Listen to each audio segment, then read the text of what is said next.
if one of the greatest thrash metal albums of all time sounded completely different? Most of us know Rust in Peace for Marty Friedman's Exotic Fire, but before those legendary solos were tracked, Megadeth's legend Chris Poland recorded 7 of the 9 songs for the album. So today, let's take a look at how different Rust in Peace could actually sound with Chris Poland on guitar, compare the two versions, and then talk about the story of one of the greatest what-ifs in metal history. Here you go. First of all, to understand why the flip those two versions even exist, we have to go all the way back to 1988. Rather chaotic point in Megadeth's history. Dave Mustaine had just fired guitarist Jeff Young, leaving the band's future in the air. And before finding everyone beloved Marty Friedman, Mustaine went on a legendary talent hunt. He looked at Pantera's Dimebag Darrell, Jeff Waters from Annihilator, and Testament's Alex Skolnick, and even auditioned a 17-year-old back then Jeff Loomis, who Mustaine abso-freaking-lutely loved as a guitarist, but nevertheless thought he was a little too young to go on the road together with one of the wildest metal bands on the planet.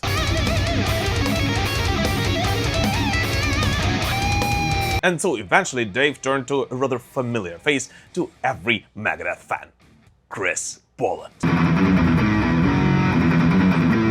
As Chris recalled years later, Mustaine kept asking him to rejoin Megadeth, and he almost did, to the point that he did not just jam with the band, but actually went to studio and tracked the demos for 7 songs, which would eventually appear on Rust in Peace. As according to Poland, he recorded solos for Rust in Peace Polaris, Lucretia, Five Magics, Tornado of Souls, Take No Prisoners, Holy Wars The Punishment Due, and Poison Was the Cure. So yeah, not just 3 songs that later on appeared on the Rust in Peace remaster, but 7 out of 9 songs from that legendary album.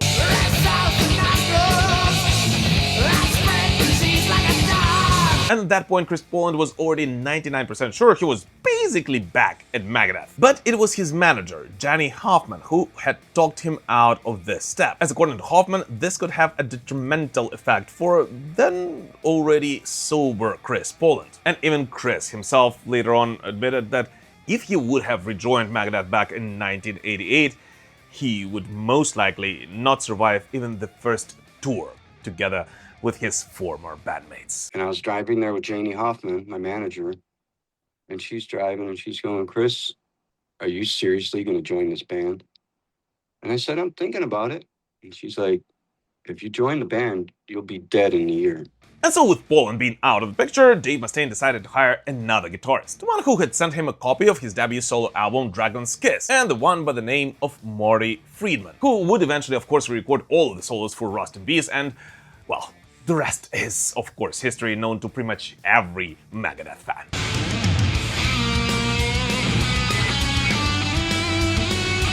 By the way, guys, you might have noticed that the entourage of this video is slightly different from our regular ones, because yes, once again, I am recording this video for you from a hotel room while being on the road. But nevertheless, I just wanted to point out that only around 30% of the people who watch my videos are actually subscribed to this channel. So if you're not one of those, and especially if this is not the first video you're watching here, I would really appreciate it if you would consider subscribing right now. Let's continue building this amazing heavy metal community together. But enough of the what-ifs. The best way to really understand the DNA of those two masters is to hear them back to back. And so let's take a look at sadly the only 3 demo vs final song pairs which you can legally play on YouTube today.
The main difference between Chris Poland's and Marty Friedman's versions of Rust in Peace is, well, those guitarists are extremely different one from another, and they even started their journey in music rather differently. Before joining Megadeth, Chris played in a bunch of jazz fusion bands, and Megadeth was in fact his first real metal project.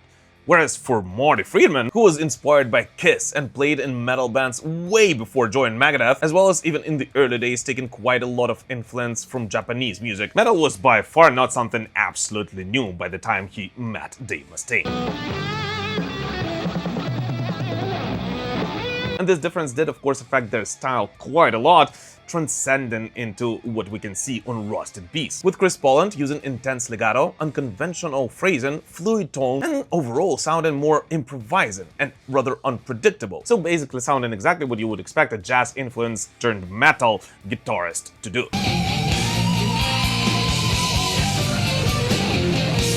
And when it comes to Marty Friedman, well, he's coming from a completely different spectrum of guitar playing. His style is way more melodic and highly composed, utilizing Exodus scales, wide bands, and precise melodic phrasing, often evoking those vocal feelings in his soloing. When it comes to Rust in Peace Polaris, for example, Chris has that signature honky fusion sound, while Marty's version feels more cinematic and polished. Yet at the same time, in my opinion, both of those versions sound incredibly interesting. And yet, in my opinion, none of those versions are actually, if you think about it, superior one to another. Quite the opposite. Each of them somehow bring out a completely different side of the spectrum of the Megadeth sound, and take the songs, which basically have exactly the same composition, in a completely different direction.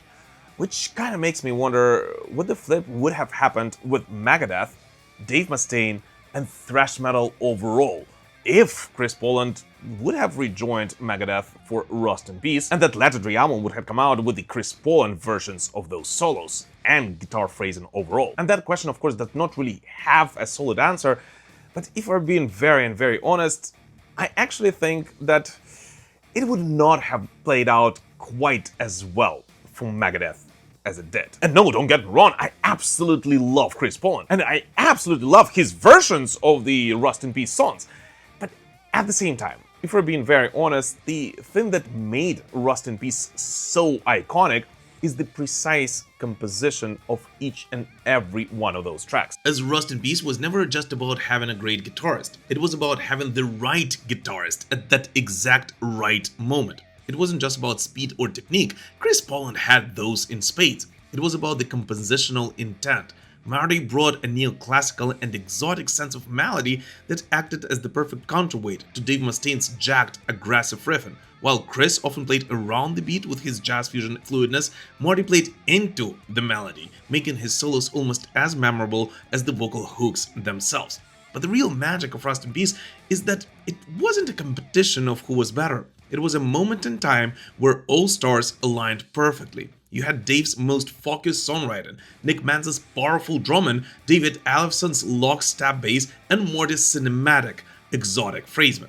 It was the precise mix of Marty's structured brilliance with the band's thrash intensity that created that iconic wall of sound. And if you change any single attribute, even with a legend like Chris Poland, you lose that specific lightning in a bottle. It wasn't just about finding a better guitarist, it was about finding the perfect one for that exact moment in Megadeth's evolution. So yeah, as much as I do love Chris Poland, and as much as I respect his incredible work in early Megadeth, I am nevertheless rather happy that for Rust in Peace, Dave Mustaine has settled on Marty Friedman, as I truly believe that even if one element of that album would have been different, it would never have become one of the greatest thrash metal records of all time.